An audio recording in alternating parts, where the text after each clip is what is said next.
Hello सबैजनालाई, I hope तपाईँहरू सबैजना ठिकै हुनुहुन्छ होला। अनि आज चाहिँ म टायर बनाउन गएको थिएँ। अनि भिडियो चाहिँ अलिक लेट पोस्ट भयो, यो चाहिँ सन्डेको हो।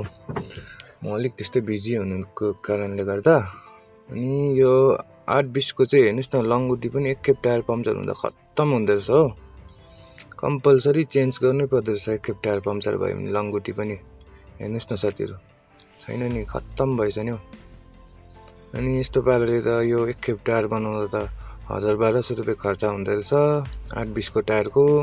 त्यही माथि यहाँ ढुङ्गा पसेछ, निकालिदिनु हुँदैछ मामाले धन्न हो। अनि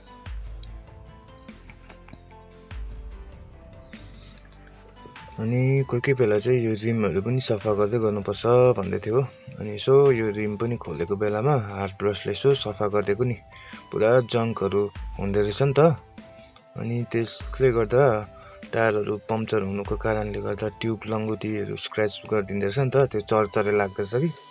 अनि यसो खोलेको बेलामा सफा गरिबस्यो भने चाहिँ राम्रो हुन्छ भन्दै थियो नि त। अनि उहाँलाई त तपाईँहरूले चिन्नु नै हुनुहुन्छ होला, उहाँको नाम चाहिँ टम्स भनिन्छ। हामीले चाहिँ मामा भन्छ।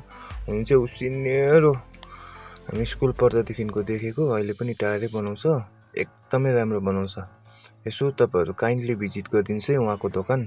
उहाँको दोकान चाहिँ थर्पुदेखि पेट्रोल पम्प अलिक अगाडि गएर लेफ्टपट्टि छ।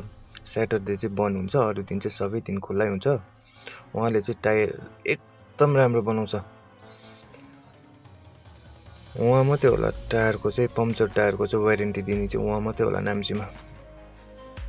अनि हेर्नुहोस् न, काम गरे पनि एकदमै राम्रो छ।